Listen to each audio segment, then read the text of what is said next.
You're listening to the Intrepid radio program with Scotty Roberts. Intelligent Talk. Happy Monday evening, folks. This is Scotty Roberts. Welcome to my show. This is the Intrepid radio program right here on the Odyssey Radio Network. That's ODYSY1.com. For all those of you who are watching elsewhere or listening elsewhere, that's the home network website.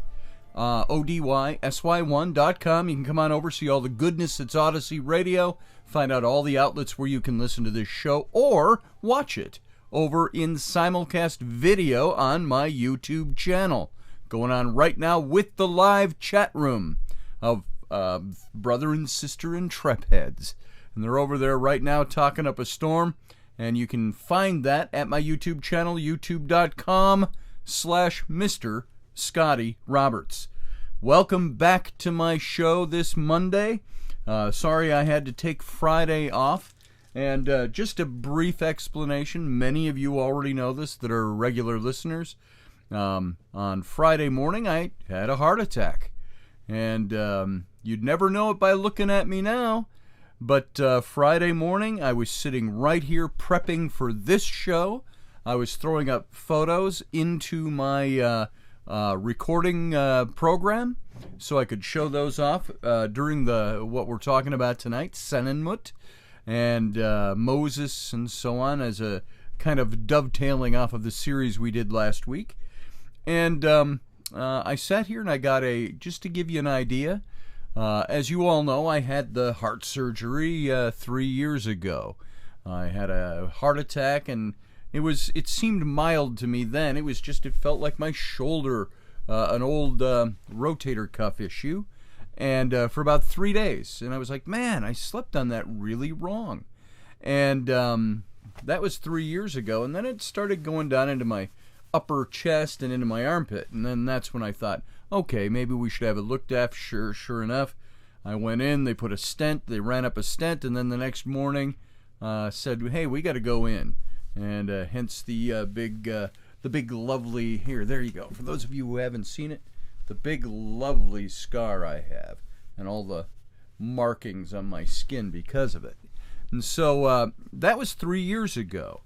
And so Friday morning I was sitting here and I got a pain way up high in my chest, almost to my shoulder. And I thought, what the heck is that? And I wasn't thinking heart attack, even though it was similar to what I had happened 3 years ago. And I thought it was sore muscles. And so I'm sitting here and I'm drinking coffee. And let me take a sip now. And so I stood up and I kind of stretched. And I went, wow, I did something. And I'm trying to stretch my pecs and my shoulder and so on. And that got me sick. I was stretching and I went, oh man. I sat back down and I got nauseous and I threw up. I thought, okay, that's odd. Maybe, and the first thing in my mind, again, was not heart attack. It was, I got a bug. I picked up a bug. And, of course, I had to drive my kids to school, and so I was thinking, oh, man, I'm going to get everybody sick. I picked up a bug somewhere. And so I sat there for about a half an hour. I was going to do the show. I was going to pre-record the show.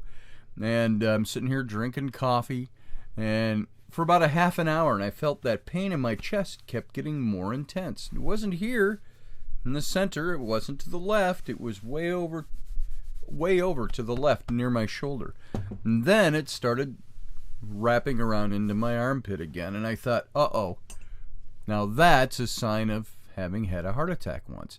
And so I went upstairs, and I woke up Rainey, and I said very quietly, I said, because I didn't want to wake up all the kids, and I said, I think you need to drive me in to the ER, which is about 2 minutes from here, and in our small town. And I said, why don't you drive me in? I want to get this checked. And she just jumped right up because she's ready. And she knows what's going on. And so she drove me over, and I got there, and they ran a test, and they said, yeah, you've had heart attacks. It's something from the opposite side of your heart, from where all your work was done. I don't know how they figured that out, because they hadn't done, well, yeah, they did do an x-ray. And so they said, we're going to send you to Regions Hospital in St. Paul, which is about a half-hour drive from here. And so I got to ride in the ambulance with the siren going and everything through rush hour traffic in the morning. And I got there, and all I'm thinking in the back of that ambulance is, oh, crap. They're sending me to Regions. The last time I went to Regions, they cut me open. I said, so my mind has already gone, crap, I'm going to have to go under surgery again. Something's up with my heart again. And I got there, and they ran a new stent up. Well, what they did was they said my stent had collapsed and had total blockage of my artery. And they said there was a little blood clot in there, and it was clotted up, and it had collapsed the stent. And I'd never heard of that before, and I'm not fully knowledgeable of all heart issues, and so it's almost like running a coat hanger up and let's clear that thing out, roto-rooter that thing and blow that stent back up. Just a little stent. I think they're little about like that, and they just blow the artery up. And so they ran that up there through my groin, and they hit the main artery, and they run it all the way up to your heart. And they cleared that out in less than 45 minutes. So I'm back in my room at the hospital and feeling fantastic. And they said, you'll probably feel better right away. And I said, I feel fantastic. And but they had to keep me for 2 days. So I got home yesterday in the afternoon. And so they kept me all day Saturday, all day Friday, all day Saturday, then all day Sunday, half of the day Sunday. And I was bored out of my skull. They did tests, every blood test, and watching and monitoring. I'm all hooked up to everything all weekend long. And but I was fine. And I'm still fine. And they said, you're doing fine because that blockage is gone. They said, now, something I didn't know. They said, you've got one artery on the left again that is completely blocked. And I can't remember the word they used, inclusion, completely blocked. And they said, we didn't do anything with that. I said, why not? And they said, well, that was blocked when you had the first surgery done 3 years ago. I said, it was? They said, yeah. But your body, and I didn't know this either, around the artery that had grown a little tiny blockage in there, just blocking the flow completely. But then your body, the artery will grow blood vessels around the blockage. And so the blood flow starts. So they said, you've got a total blockage on the artery, but your body compensated and grew all these new blood vessels that wrapped around the blockage and back into the artery. So your blood flow is perfect on that side. I said, you got to be kidding me. I didn't know that. So anyway, all of that to say, that's where I was on Friday. And I wasn't going to say anything right away. I just said, once I got to the hospital, I just put up a text that said, you know what, I'm going to be out for a couple of days. Sorry, unexpected, and we won't be doing a show tonight. That was Friday.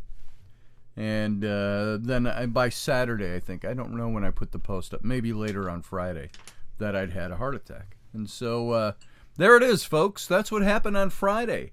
And hopefully it looks like I'm doing better. I know I feel a ton better. I was, for several weeks, and this is personal information, but this is for you guys who are my regulars, for months feeling dizzy, feeling off-kilter, feeling, I don't know, lack of balance, lack of equilibrium.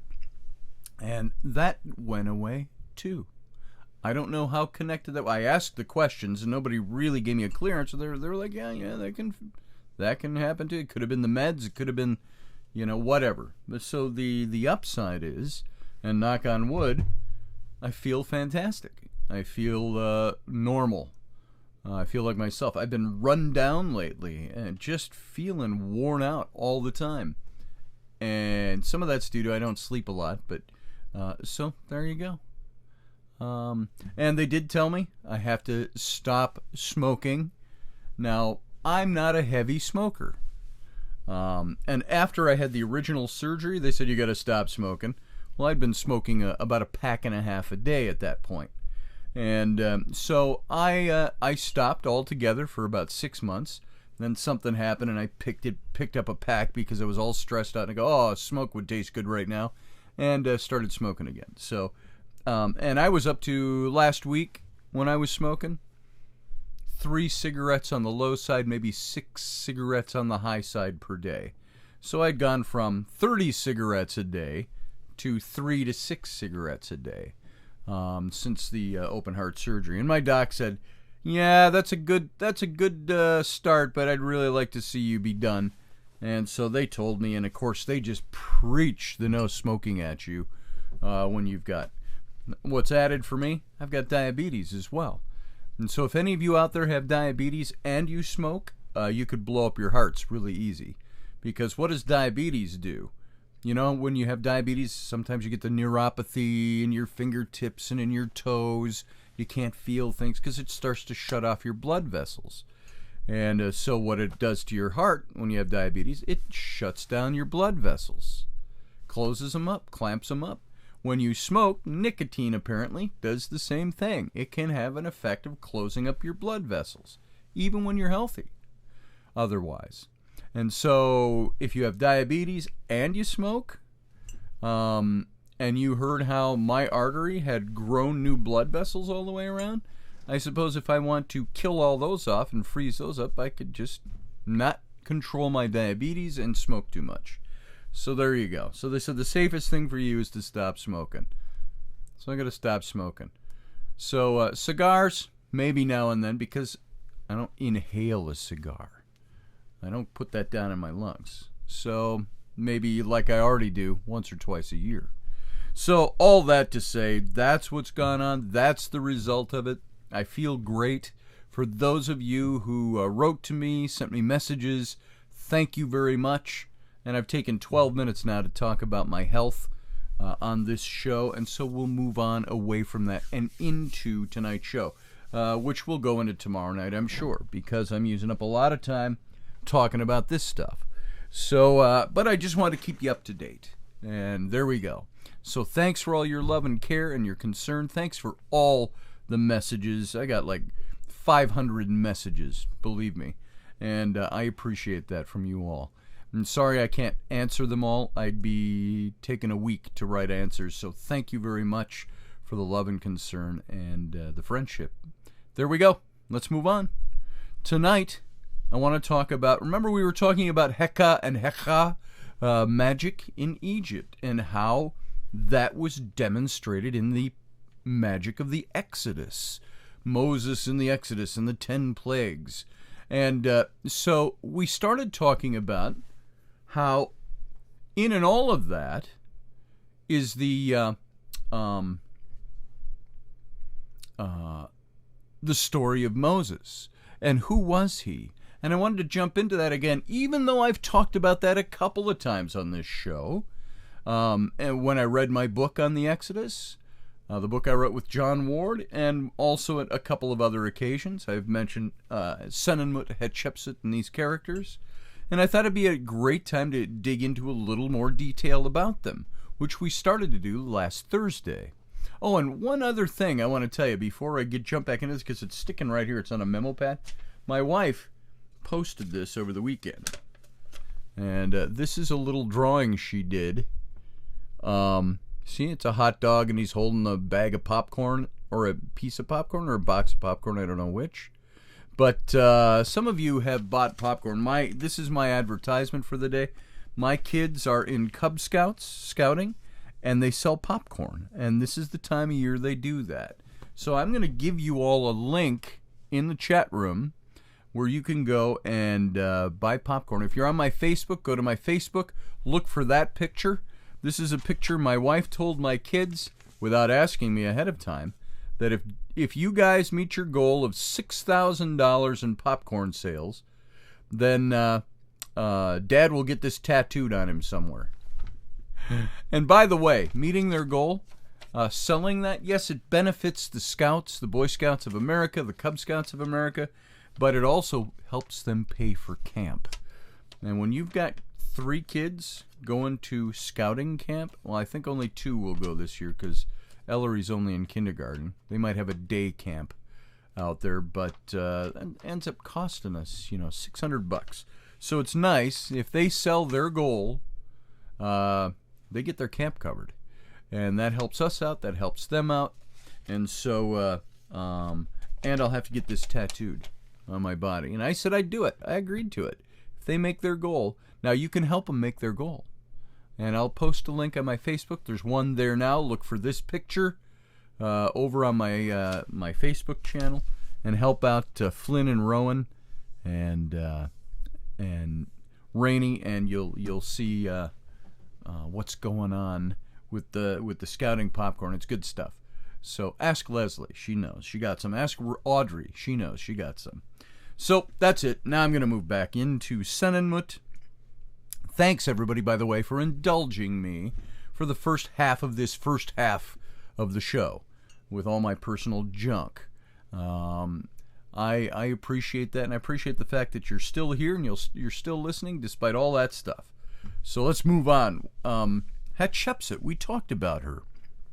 And Hatshepsut I believe was the woman, the Pharaoh's daughter, who found Moses in the Nile. And we talked about that last week. We talked about how her regnal name is Hatshepsut. When she became Pharaoh, she became the joint co-regent with the 3-year-old Tutmosis III, her stepson, who was her husband's son from a harem wife, because she only gave him princesses who both died.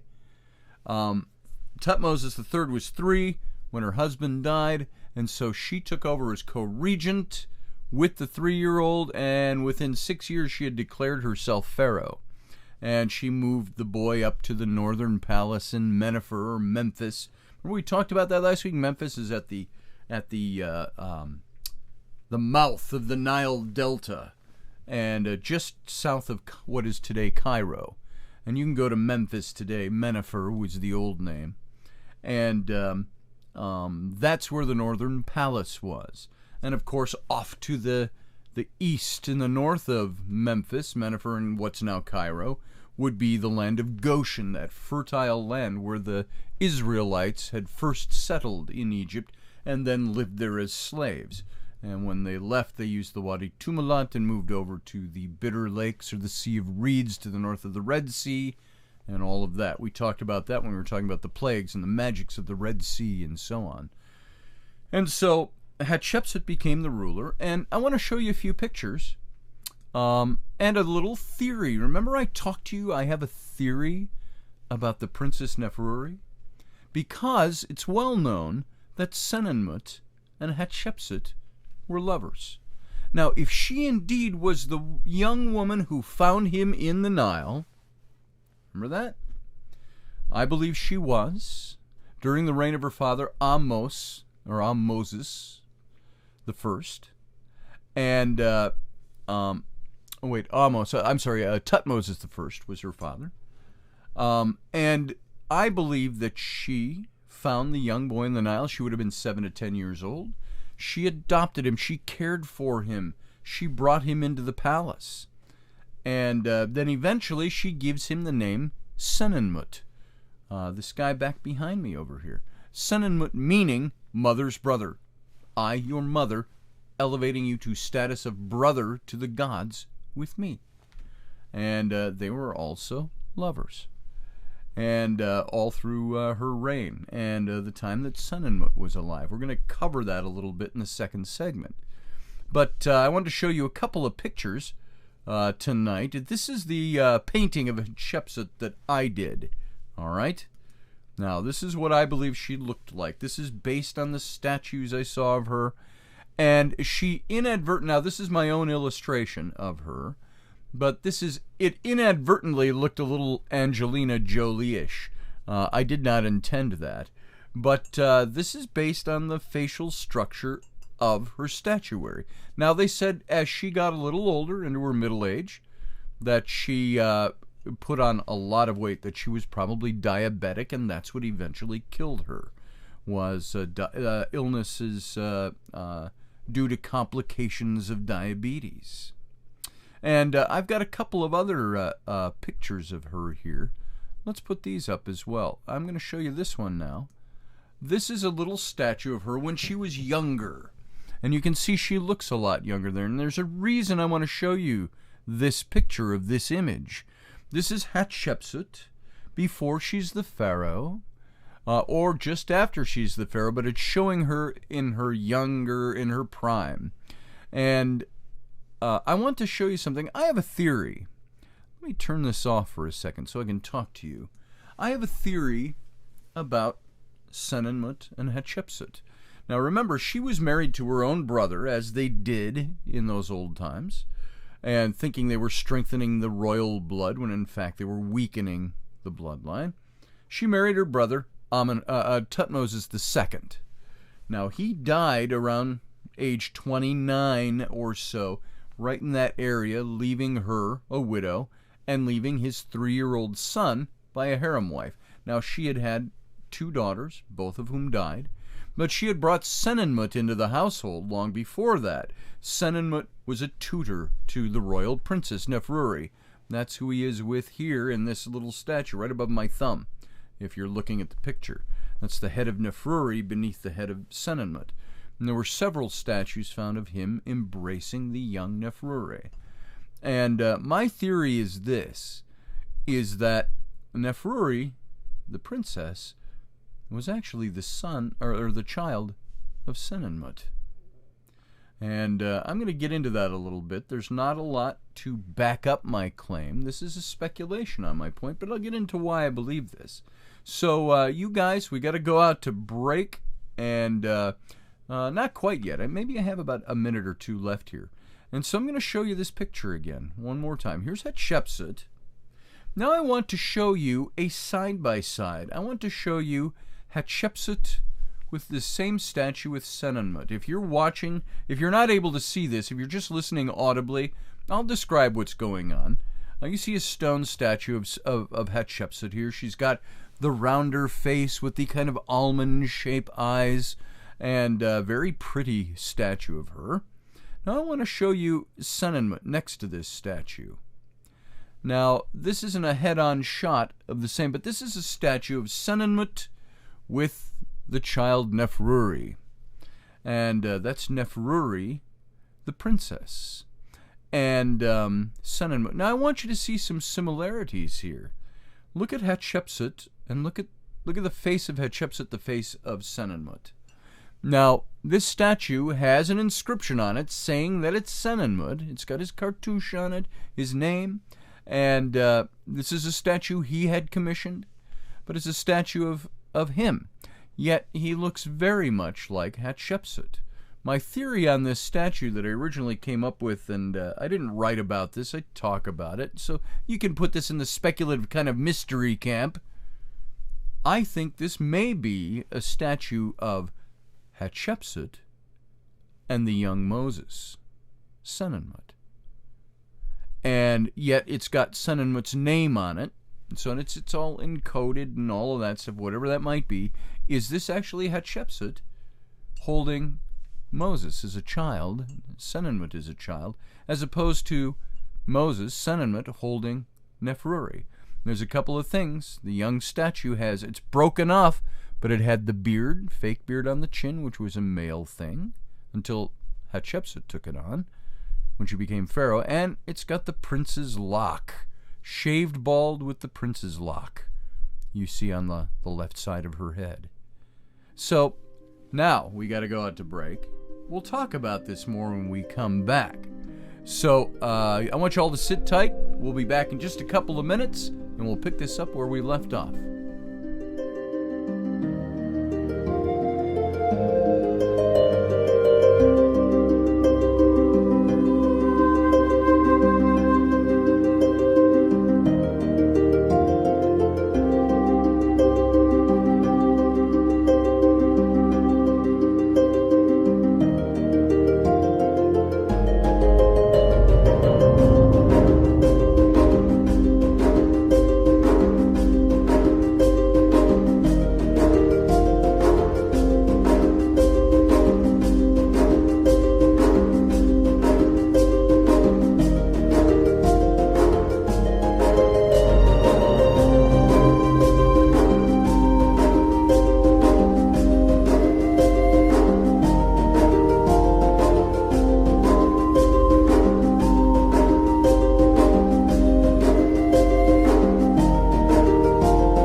you looking for a really awesome and amazing graphic designer? How about an illustrator or a photographer? This is Rainey Roberts, and I wanted to tell you how you can get my designer, illustrator husband, Scotty Roberts, to work for you on your project. Do you have an awesome self-published book but no cover, or even worse, a cover that really sucks? Do you need a kick-ass logo for your company or some f***ing awesome graphic designs for your ads or website? Then get in touch with my husband for the best f***ing awesome kick-ass design and illustration. He knows his stuff, and he's been at this for more years than I've been alive. Go to ScottAllenRoberts.com. That's Scott with 2 T's, ALANROBERTS.com to take a look at his online portfolio of work, or call 651-468-8115. Now go out and kick some ass with some kick-ass graphic design. Hire my dad so he can take me to Disneyland. All right, gang, welcome back. Thanks for sitting on through that break. This is Scotty Roberts. You're watching my and listening to my show, the Intrepid radio program, right here on the Odyssey Radio Network. That's ODYSY1.com. And also, you can come over to my YouTube channel and watch the live video simulcast with the live chat room going on right now, the other Intrep heads. And that's over at youtube.com/Mr. Scotty Roberts. And if you're just listening tonight and you'd like to see, I'm putting up some imagery tonight into the show tonight. And so if you want to see that, you can come over to the YouTube channel now, and you can listen to the broadcast and watch the YouTube channel, join the chat room, or you can come on over there any other time and watch the archive and see some of the photos that we're putting up tonight from Egypt and about the characters we're talking about tonight. So we left off talking about Senenmut, talking about Hatshepsut, the young princess who became the pharaoh of Egypt. She actually she wore the men's clothing to establish that she was the king, not just the queen. And so she was kind of a woman operating in a man's world at the time. And at the time, I'm also talking about how she had Senenmut as her lover. And Senenmut was also a, here they are again, let's put them up. I believe that he may very possibly have been the father to the young princess. But this statue I'm showing you, where I think he looks an awful lot in facial characteristics like Hatshepsut's statues, the same rounded face, the same almond eyes, and you'll see there are other images of Senenmut which show what he actually looks like. And if this is the young Princess Nefruri, as the inscription on the statue says, is this actually an homage that Senenmut made to his mother, now sister, now lover, adopted mother, Hatshepsut, finding him and raising him as her own, and then making him her brother and having a love affair with him. So this is homage to those earlier days, that this is actually me, the young man she's going to groom as the Prince of Egypt. And is this her? Now that's just my take on it. And the reason I kind of wondered about this statue, and I bounced this off of John Ward and Maria Nilsson, this theory, way back when I came up with it, because I thought that it was very, very telling that he would not come right out and say that, but that he would show an homage to the earlier days, show an homage to Hatshepsut raising him, yet calling it him and Nefruri, her daughter. This to me would establish in history that this was the woman. This is just another clue that's giving you that perhaps he was the young man that she found in the Nile River. And let's look at a couple of other pictures we've got here. This is from, I think I showed this last week, this is from the 2-page spread in the book, our book, The Exodus Reality, and it shows some different pictures here. I'm going to show you tonight again. And here, I'm just scrolling through. Let me show you a few pictures of Senenmut. This is Senenmut. Now, this is that same statue from a different angle with the different lighting. And this is supposed to be Senenmut holding tight and in loving embrace the young Princess Nefruri. And this is another statue. This is what the this bust is roughly what I have sitting behind me here on the radio show in my studio. This is the original, and of course I had the nose knocked off and so on. And you also see again the young Neferuri's head here with the prince's lock on the side. And this is also Senenmut.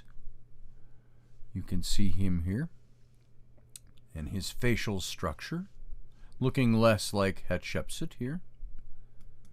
This is Senenmut. You can see the facial structure there. Again, the almond eyes, the rounder face. Then you have this one. This is Senenmut, and this is the young princess, and you can tell by the wadjet that's on her forehead, the snake head. And this is a drawing that came from a shop. This is an ostraca, piece of plaster on which this was drawn. And this gives you an idea. And this was found, and it is marked, this is Senenmut. And they think this may have been in an art class for somebody that was learning to sculpt and learning to draw the pictures of these characters. You can see that Senenmut, this is showing what he looked like, his profile. He's got quite the hook on his nose, almost like a broken nose. He's got he's a little jowly in this picture, if you take notice, and he wears the short haircut or the wig. And there's two different versions of it here. They're thinking one is perhaps the school teacher and then the student making a copy of it. And this is an ostraca found with the image of Senenmut on it. This is another statue of Senenmut. It was obviously highly painted, and the blues and the greens and the blacks still stand out after 3 millennia. This is Senenmut, again with Neferuri, holding her in loving embrace. You can see he looks a little different here. This is also Senenmut. This is another drawing of him. And you see by the lines on his chin, it's showing he's got a little jowl going on there, but he's still got the big hook nose, almost a Roman-looking nose, or if you will, a Israelite Hebrew-looking nose. And there's his cartouche on the side, his name. And it's not a cartouche, it's just his name. So this shows you what he would have looked like. Somebody was drawing him in the shop. And this is a modern-day artist, contemporary today artist version of Senenmut and Hatshepsut. And they think by some of the statuary and some of the drawings that you see on the ostraca of Senenmut, this is him on the left, that this is what he probably looked like. And that the woman on the right would be Hatshepsut. And you can compare her, how she looks there, to my drawing of Hatshepsut, well, my painting of Hatshepsut, which was this one. So, same basic look. All right, and then we have, now I want to show you, so let's get back to talking about this a little bit. I want to talk a little bit about Senenmut. We talked about what we know about Hatshepsut. We know she was married to her brother Tutmosis II. She became the great royal wife, his principal queen, and she bears him the 2 daughters, but no sons. And following his death, after a reign of only 13 years, his son by a harem wife is made the pharaoh, and that's Tutmosis III. And we talked about him. He's about 3 years old at the time of his father's death. And this new pharaoh is an infant, and Hatshepsut is made regent, and she is effectively the ruler of the land, and she holds all the power already. And so it seems odd to Egyptologists that only after 2 years she makes herself the pharaoh. She already holds the power, but she takes the throne for herself. And did she have ambitions to put her adopted son on the throne, Senenmut, who we believe is Moses? This she could do if she were the pharaoh, but not if she were only the regent. So she reigns as the senior pharaoh, jointly with Thutmose III for 22 years until her death. And she rules the country very well, trading expeditions, keeps a firm grip on Nubia, Egypt's southern neighbor to the south, which I really insulted a Nubian man once. I was buying something from him, and I talked to you about the resin versus the onyx or basalt, and he swore this statue was made out of basalt. And I looked at the bottom, I said, no, you see all this? I said, this is resin, it's cast. And he was very insulted at me and started yelling at me. And so I said, I'm not buying that from you now. May have bought it because I liked it, but now that you're yelling at me, I'm not going to buy it. So anyway, she carried out Hatshepsut these extensive building works, both in Waset, the ancient name for Luxor, and around the country. And she extended the Temple of Amun in Waset, erecting 4 huge obelisks in his honor. This is 2 of them are still at the Temple of Luxor, and you can see those today. Well, one of them. No, you can see them both. One is on its side, and you can actually walk alongside it. It's been mounted up on its side. You can see, you can walk all the way to the top and see the inscriptions, and the other one is still standing. And this is oh, never mind. I thought I had something here in my own files of that obelisk, and I don't. It's for another time.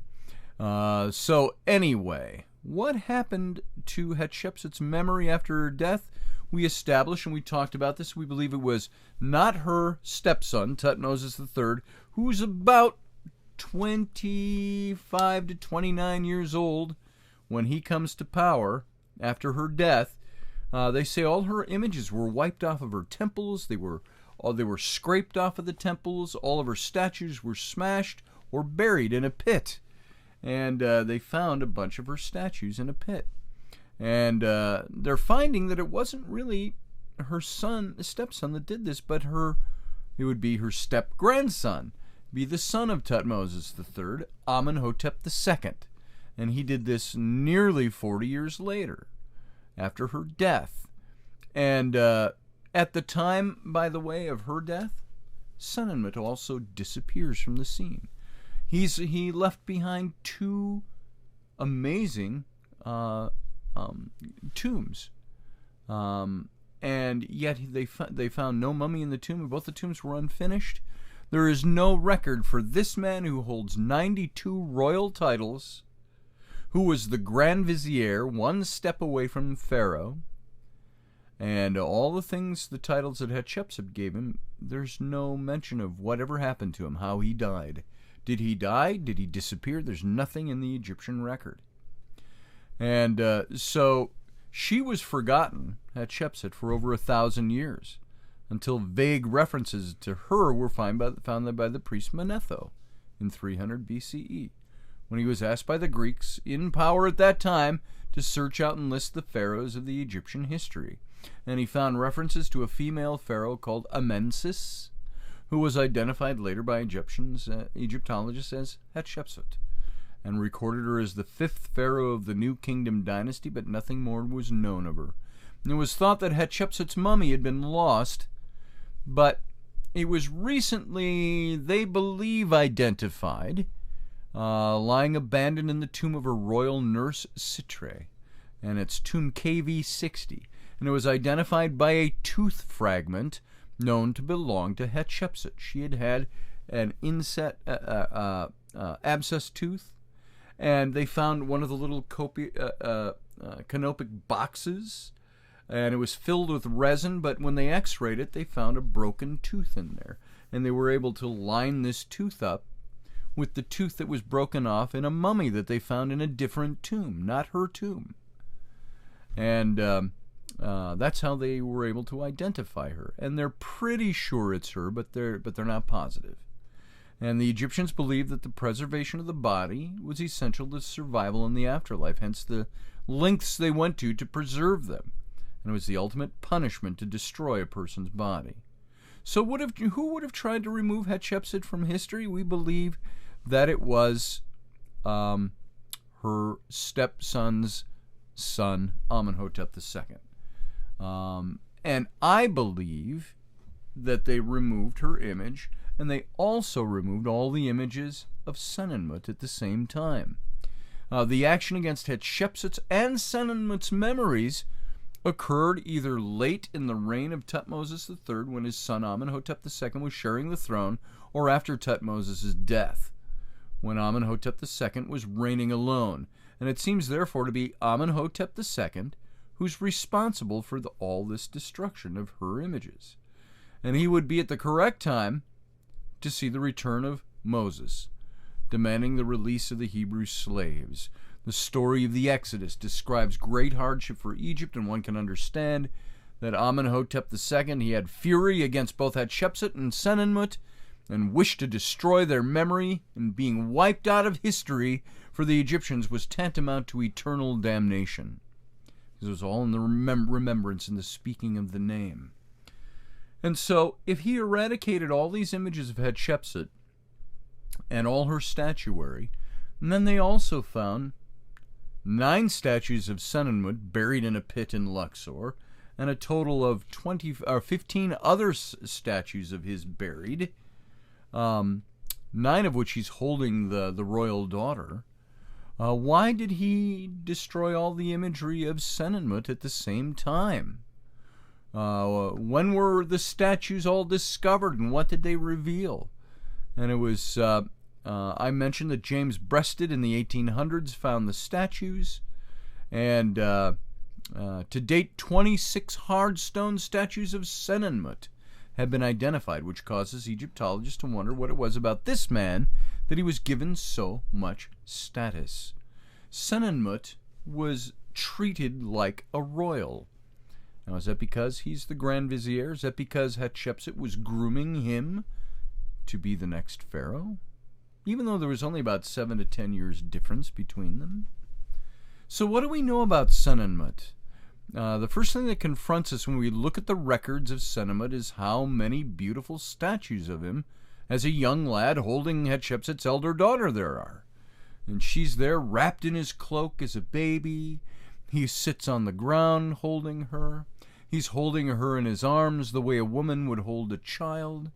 In some examples, he sits on a chair holding her on his lap. And some of them he's holding Neferuri as a toddler. But altogether they show a level of intimacy between the two of them, as we would have in photos taken of our children together. And so I kind of wonder, this led me to speculate if maybe Senenmut perhaps was the father to Neferuri, not Thutmose II, the pharaoh, the brother, the wife, or the husband to Hatshepsut. And they did have their love affair. And there's something, I've got something here that we can look at and talk about for a second. Did Hatshepsut, number one female pharaoh, have a secret lover?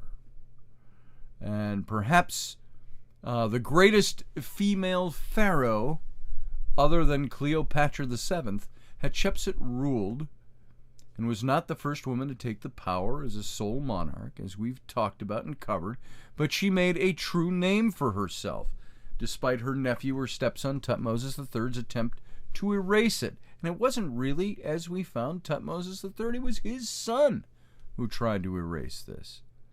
And I believe she had some secret lovers, and that secret, much like, if you think of Elizabeth I of England, the way she had Robert Dudley as her secret lover.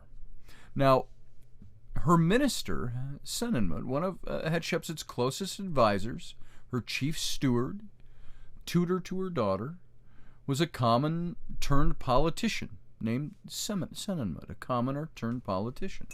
He first entered Hatshepsut's household during Thutmose II's reign.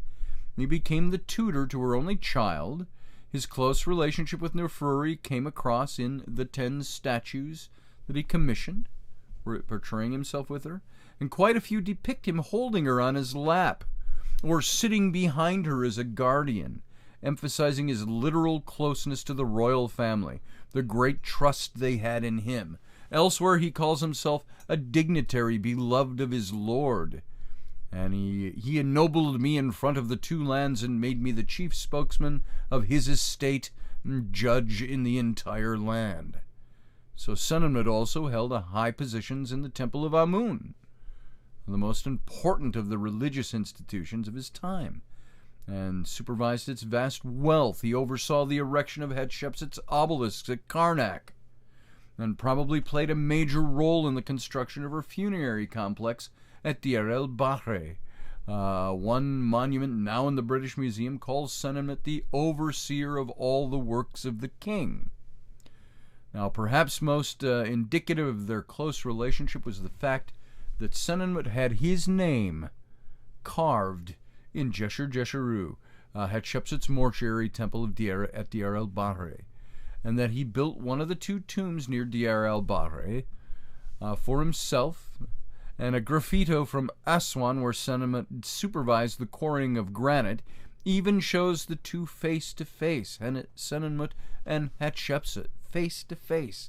So it seems he wanted to remain close to his mistress forever, even in the afterlife.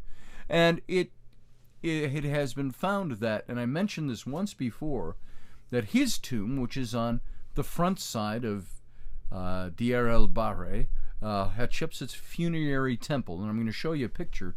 Here, let me show you right now while we're talking about it. Let's find, here's Deir el-Bahri. Now this is Hatshepsut's funerary temple.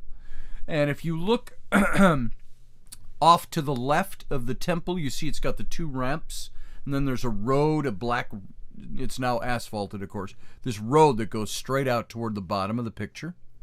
If you look to the left of the temple, you're going to see a low structure with a roof on it. That's actually the open-air coffee shop. You can go there and buy some gifts, and you can get coffee in there. If you keep moving to the right of the temple, not the left of the temple. If you go to the right of the temple, you're going to see that low building. And if you keep going to the right and down toward the right corner of the picture, you're going to see some gullies here down below the road. There's a little cliff here that drops off, and then there's cliffs that rise up on the other side. You can see that. And so that, down in there, is that you'll see a little stone laying on its side. That is the area of Senenmut's tomb. Now, interestingly enough, if you look at the mountains here behind the temple, this little ridge, if you go over the top of that and you can see the other side, that's the Valley of the Kings.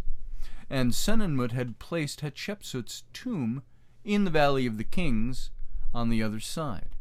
And if you were to turn this picture around to the side of the temple and look at a cutaway, you will find that Senenmut's tomb way down here in the front in the lower right-hand corner, and her tomb way over in the Valley of Kings on the other side of the ridge, that they go down into the ground and they meet almost right together underground, about 30 to 50 meters underground.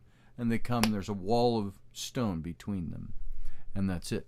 And he laid it out that way, mathematically. And so, but this is the temple he built for her, and his tomb is down there in the front. And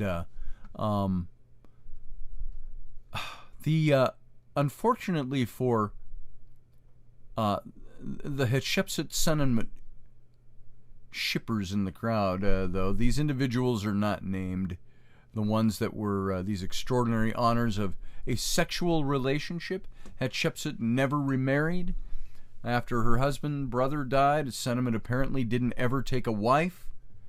And the pharaoh may well have had lovers whose names we don't know, but a graffito of a tomb on a tomb, it's actually a worker's cave, above Deir el-Bahri showed an unnamed man having sex with an anonymous woman, perhaps wearing a royal headdress. And from people that talk about this, these individuals are not named, but there's also no evidence indicating the graffito is even from Hatshepsut's time, so we have no proof that it was the pharaoh and her minister, even though they were explicitly named.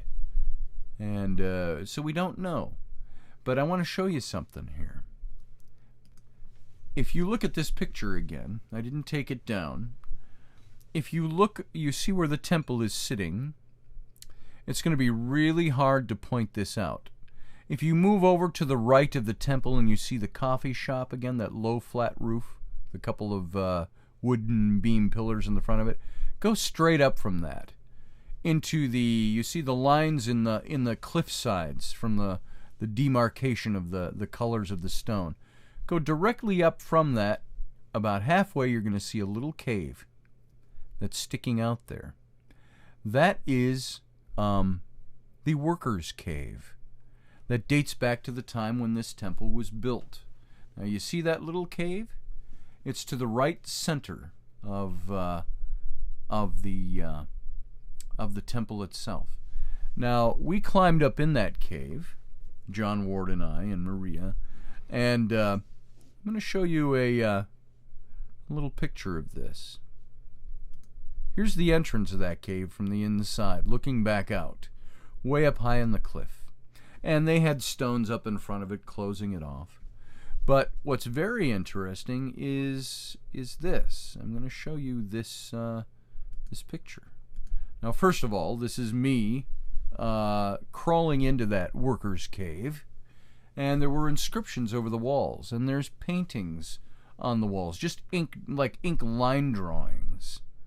And that's me coming out of the workers' cave.